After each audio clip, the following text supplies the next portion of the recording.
I've had a rich career in journalism. I've been in the business for over 30 years, not quite 40 years. And I've had a grandstand seat as history in South Africa has unfolded. I've been very lucky, in spite of the fact that my dad always wanted me to pursue a career in banking. I decided about a year ago during lockdown that I have so many rich, I hope amusing stories to tell about my life in radio, newspapers, magazines, and most recently television, that it was time to write it down. I started writing, and let me tell you right now, I could not stop. And I really hope that the book, which is written amusingly, lots of anecdotes, lots of stories, is going to find a place on people's shelves. Mostly, I want to let people smile and give them an insight into this wonderful, wonderful world of journalism. I want readers to do two things with this book. One is I want them to pick it up, and I want them to laugh, because throughout my career in journalism, there have been some very weird, strange, bizarre, amusing incidents. For instance, when I met a world-famous television interviewer, probably the most preeminent host of a show in all the world, and I met him in the south of France, and we got talking, and I had no idea who the man was. There are lots of stories like that. I want them to have a laugh. That's the most important thing. I don't take myself too seriously. I don't think people should.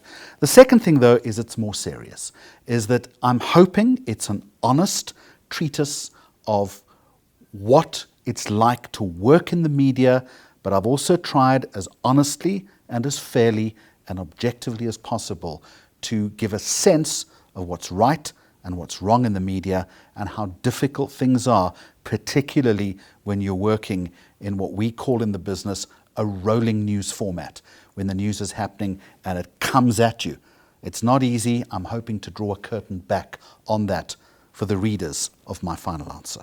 I think the exciting part of my life is being on the front lines of a story that is breaking, whether it be the sad death of Nelson Mandela, and being on air as I broke the story, or as one of the people that broke the story. That was exciting. It was memorable. But it's also about interviewing characters that in a small way have added to the texture and the tapestry of the South African story. Often people that none of us have heard of, we never will hear of again. But people who have added their perspective and their contribution to South Africa. They shouldn't be discounted at all. I'd like to say that my entire career in journalism has been exciting. I'm one of those lucky people that every single morning when I wake up, I genuinely look forward to the day, and I look forward to what is coming. And maybe the most exciting thing is, in this business, you never know what's coming. You can arrive at work at 8 o'clock in the morning, at 4 o'clock in the afternoon. Your life and the life of many people could have changed. That is frontline journalism. What advice would I give to journalists in the current media landscape? I think the first thing I would say to them is go and do law or medicine. I'm just kidding. It is a very, very rich career. I have two daughters, adult daughters, who've also chosen to follow a path in the media. My advice is very simple. Two things. One, read until you can't read anymore, and then keep reading. Because it's only through constant interrogation of issues, of policy, and reading and understanding that you will understand the complexities of the landscape of South Africa. That's the one thing. The other thing is, you've got to be curious. Doesn't matter if it's an interesting person that you're going to meet, you've got to be curious about their life. If it's a particular event, you've got to be curious. What has caused this event? Why? Where is it going? What's the likely outcome? What is the implication? You've got to read a lot, and you've got to stay curious. If you can't do that, go and find something else. I like to interview people who have made a contribution.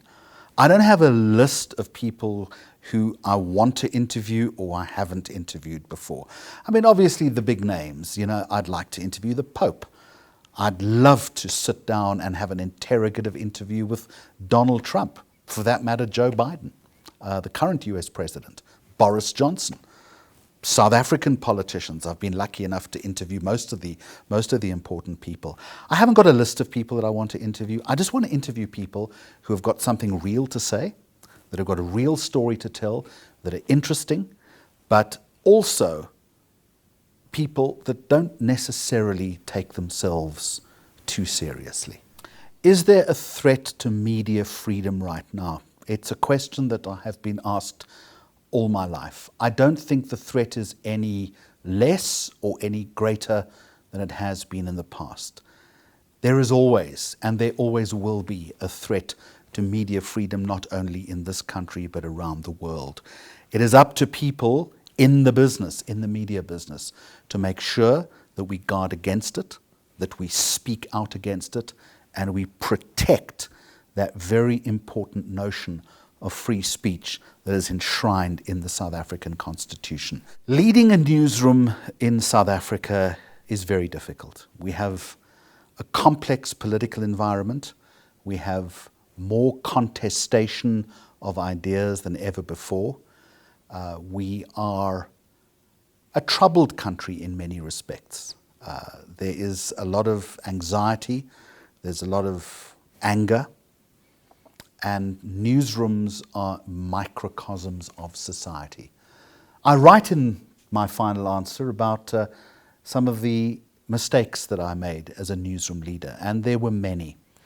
I wish I had been more empathetic, I wish I had been more tolerant, and I wish I had perhaps listened to a range of more divergent ideas. Often leaders retreat behind the walls of that ivory tower that they are encased in, and they stop listening.